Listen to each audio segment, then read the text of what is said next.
श्री शिवाय नमस्तुभ्यम। हम सबको पता है कि नवरात्रि का बहुत ही पावन सा महीना चल रहा है और इस बचे हुए दिनों में जितने भी दिन नवरात्रि के बचे हैं उन दिनों में अगर आप लौंग के जोड़े का यह उपाय करते हैं अपने ही घर पे तो आपकी फैमिली में बहुत सारी खुशियाँ आएंगी। माता रानी की कृपा आपके ऊपर और आपके पूरे परिवार के ऊपर हमेशा बनी रहेगी। ठीक है ना।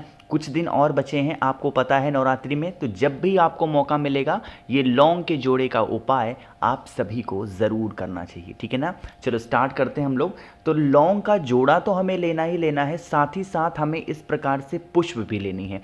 इस टाइम पे लगभग ये जो गुड़हल का फूल आपको दिखाई, देखो हमारे यहाँ तो गुड़हल ही बोलते हैं भाई, आपके यहाँ क्या बोलते हैं आप समझना, इसीलिए फ़ोटो दिखा दिया हूँ। तो ये जो गुड़हल का फूल है ना, ये इस टाइम पे बहुत ज़्यादा मात्रा में निकलता है। तो बहुत सारे जगहों पे नहीं भी निकलता है, बट आपको किसी मंदिर के पास में आपको मिल भी जाएगा, वहाँ पे लोग फूल के साथ में बेचते भी हैं। तो लेना, बहुत ज़्यादा लेने की ज़रूरत नहीं है, मात्र एक पुष्प लेना है गुड़हल का। ठीक है ना। साथ ही साथ आप सभी को ज़रूरत पड़ने वाली है लौंग की। अब यहाँ पे एक चीज़ का ध्यान रखिएगा, जैसे महादेव को बेलपत्र प्रिय होता है, ऐसे ही किसी भी चीज़ का उपाय करने के लिए जो देवी माँ होती हैं, माता रानी होती हैं, उन्हें लौंग का जोड़ा बहुत पसंद है ना। यहाँ पर मैंने क्या बोला है, जोड़ा। तो जोड़े में क्या आता है, दो तो आते हैं। तो आप सभी को लौंग कितने लेने हैं, दो लौंग लेना है। इतनी बातें क्लियर हुई। चलो, दो लौंग ले लिया, एक पुष्प ले लिया। अब आपको क्या करना है, एक छोटा सा कोई भी दीपक ले लो, कटोरी ले लो, कुछ भी ले लो। ठीक है ना। उसके अंदर जो दो लौंग मैंने दिखाया है उसको डालेंगे, साथ ही साथ जो मैंने आप लोग को पुष्प दिखाया, कौन सा, रेड वाला गुड़हल का, उस पुष्प को रखना। ठीक है ना। रख दिया।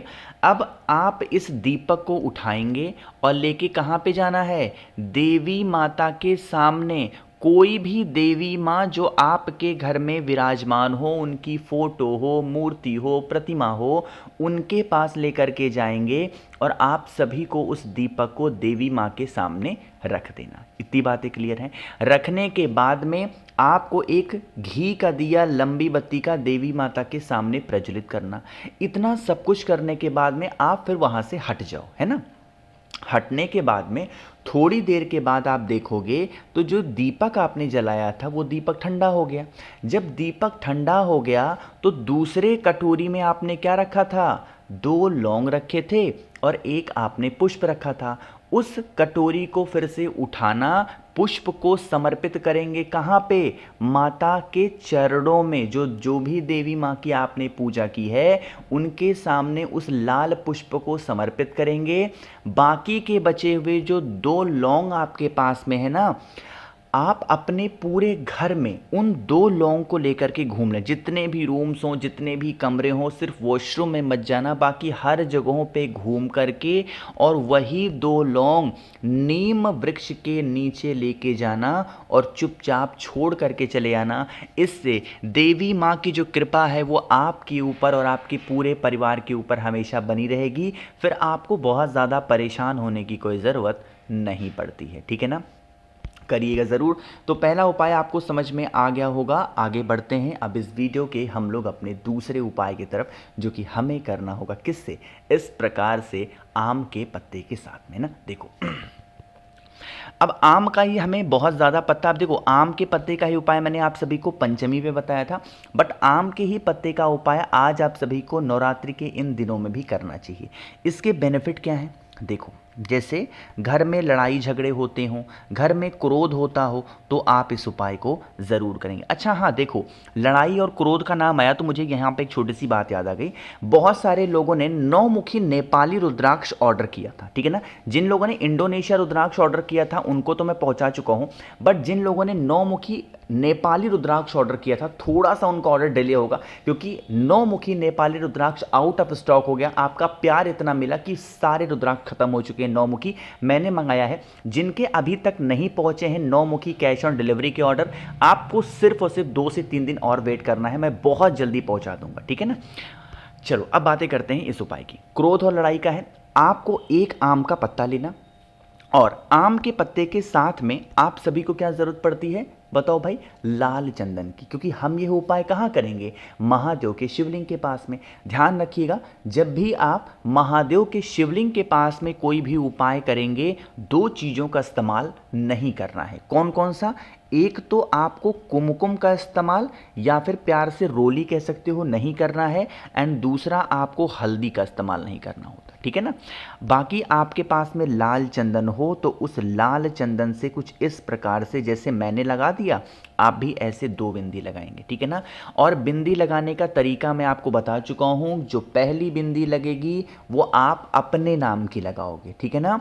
और जो दूसरी बिंदी लगाओगे वो जो भी व्यक्ति घर में आपसे लड़ाई करता, गुस्सा करता, क्रोध करता, उस व्यक्ति के नाम की लगाओगे और उसका नाम और गोत्र बोलेंगे। काफ़ी लोग कहते हैं भैया मान लो कि हम अपने हस्बैंड के लिए इस उपाय को करना चाहें तो हम तो अपने हस्बैंड का नाम लेते नहीं हैं, तो हम क्या करें। तो बस आप ऐसे प्रार्थना करके करना कि हे शिव शंभू, हम ये उपाय अपने हस्बैंड के लिए कर रहे हैं, ऐसे बोल, उनका नाम मत बोलो भाई, नहीं बोलना है तो। बाकी आप उन ऐसे हस्बैंड बोल करके आप कर सकते हो, ठीक है ना। बाकी किसी का भी तो नाम ले ही सकते हो। चीज़ें क्लियर हैं। फिर आप इस पत्ते को उठाना, महादेव के शिवलिंग के पास लेके जाना और ठीक महादेव के शिवलिंग के ऊपर उस आम के पत्ते को मात्र रख करके चले आने से आपके घर के अंदर जिस भी व्यक्ति से आपकी लड़ाई हो रही है, झगड़े हो रहे हो, क्लेश हो रहा हो घर में, वो सारी समस्या खत्म ज़रूर हो जाएगी, ठीक है ना। तो करना ज़रूर है भाई, सभी को भूलिएगा नहीं कोई लोग। यहाँ पे 2 उपाय की बात हमने कर ली है। आगे बढ़ते हैं इस वीडियो के हम लोग अपने तीसरे उपाय की तरफ, जो कि आप सभी को लाल चूड़ी से करना है। कैसे करना है सब कुछ बात करेंगे, लेकिन जल्दी से करिए वीडियो को लाइक। जिसने अभी तक चैनल को सब्सक्राइब नहीं किया, मेरी आवाज़ आप पहली बार सुन रहे हैं, चैनल को ज़रूर सब्सक्राइब करेंगे, ठीक है ना। देखो थोड़ा सा समझने की कोशिश करना इस उपाय को। वैसे मैं आपको बता चुका हूँ बट दोबारा से रिपीट कर रहा हूँ, याद दिला रहा हूँ कि जितने बाकी के बचे हुए दिन हैं इस उपाय को ज़रूर करेंगे। अब सबसे पहले समझ लो कि इस उपाय को आप करते हो या करने जाते हो तो इससे आपको सबसे बड़ा फ़ायदा क्या होगा।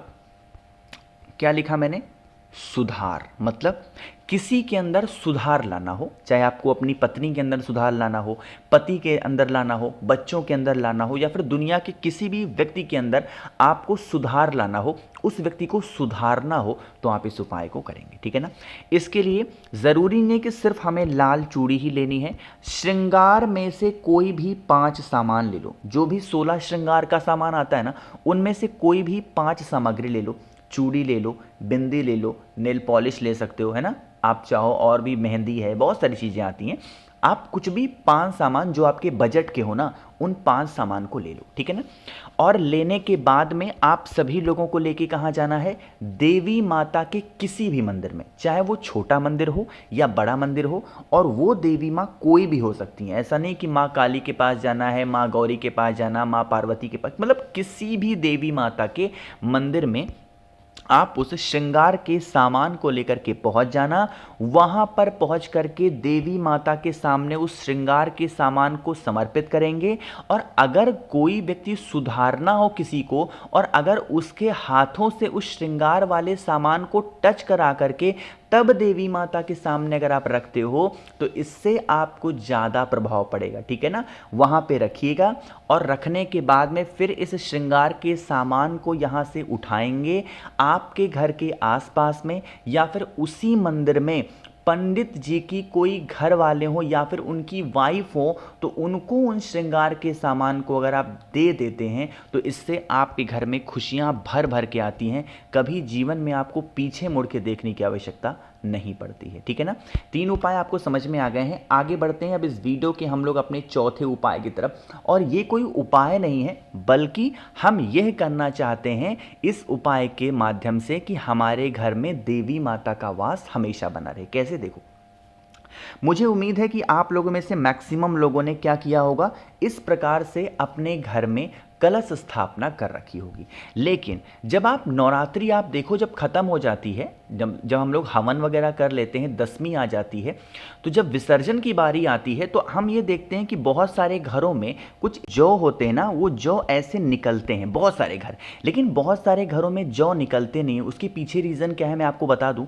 जब आप डेली पूजा करने के लिए जाओ ना, तो थोड़ा सा हाथों में जल लेकर के ना, जो आपने जौ यहाँ पे ज़मीन पे लगाया था, मतलब जिसके ऊपर कलश रखा है और कलश के ऊपर भी मैंने आपको बताया था लगाने के लिए, वहां पर हल्का सा जल का छींटा दे दिया करो, ठीक है ना। तो इससे क्या होगा कि उनमें नमी बरकरार रहेगी और नमी बरकरार होने से जो जौ होते हैं वो निकल आते हैं इस प्रकार से पेड़ों के माध्यम से, समझ रहे हो। तो इससे क्या होता है, हमारे घर में शुभ कार्य के आने की जो आशंका होती है वो बढ़ जाती है। तो इसीलिए मैं आपसे कहता हूं कि अगर अपने घर में सब कुछ शुभ शुभ चाहिए तो आपको अपने जौ में इस प्रकार से कलश के माध्यम से निकलना ही चाहिए, ठीक है ना।